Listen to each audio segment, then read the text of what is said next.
going to kind of look at her. Yeah. All right, and I'm just going to go in, make sure you're good. Readjust. Okay, my name is William R. Curie. I go by Bill. I was in the United States Air Force. I went to West Point from 66 through 70. When I graduated, I took a commission in the Air Force. We were deployed to Andersen Air Force Base, Guam, for Linebacker 1. That's when the North Vietnamese invaded the South, a mass invasion, and President Nixon sent the B-52s over to try to counteract that offensive. I flew maybe 40 missions, hitting suspected enemy targets in the jungle or targets around military bases that the North Vietnamese were seizing. And that was pretty much what we did for Linebacker 1. During the time we were over there, every 45 minutes, 24 hours a day, every 45 minutes, we had 3 B-52s taken off from Guam, hitting targets in South Vietnam. We lived for 4 years like that. So we knew when we graduated, we knew where we were going.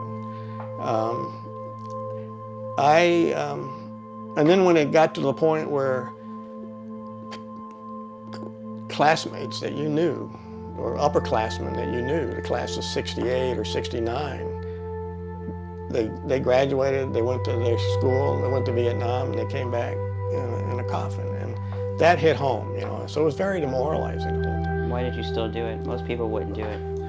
Well, because I had an oath, and I knew that there were thousands of American GIs, men and women, on the ground over there, and whatever I could do to make sure that they survived, that was an obligation. That's what I signed up for. I didn't fly the first 2 nights. We flew the 3rd night, and on my 44th mission over Hanoi, we got hit by 2 to 3 surface-to-air missiles, and we had to abandon the aircraft.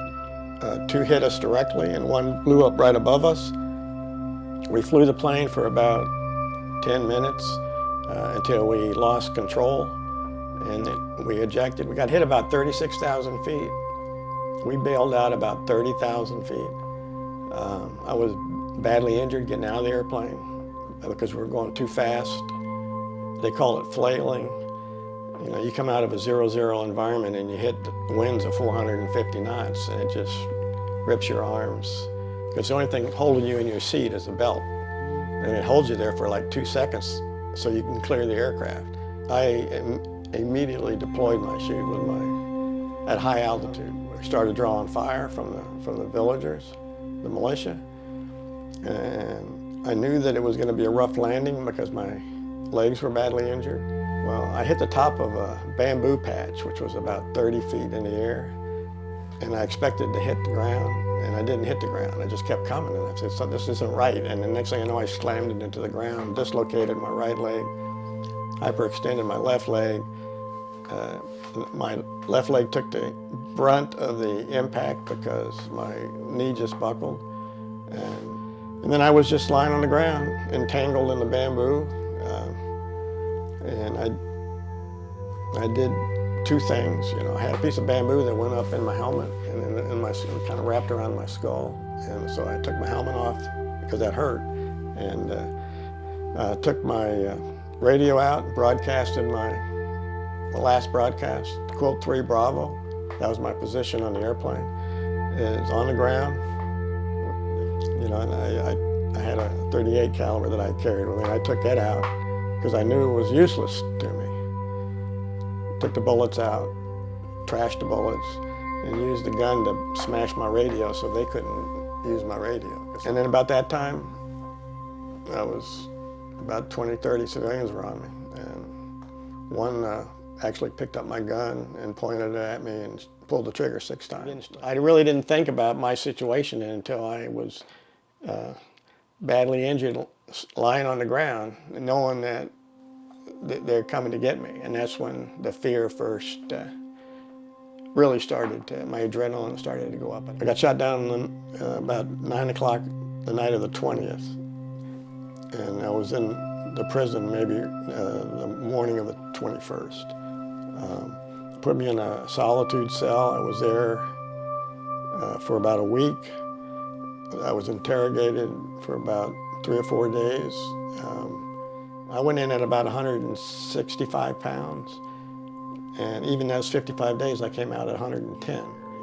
Once you guys got out, just toward the end of the war, how did it feel to come back home? What was going through your head? It was just, I wasn't thinking about myself as much. I was more happy for the older guys. I mean, because my experience was such, 55 days versus, 2,700 days, it was just...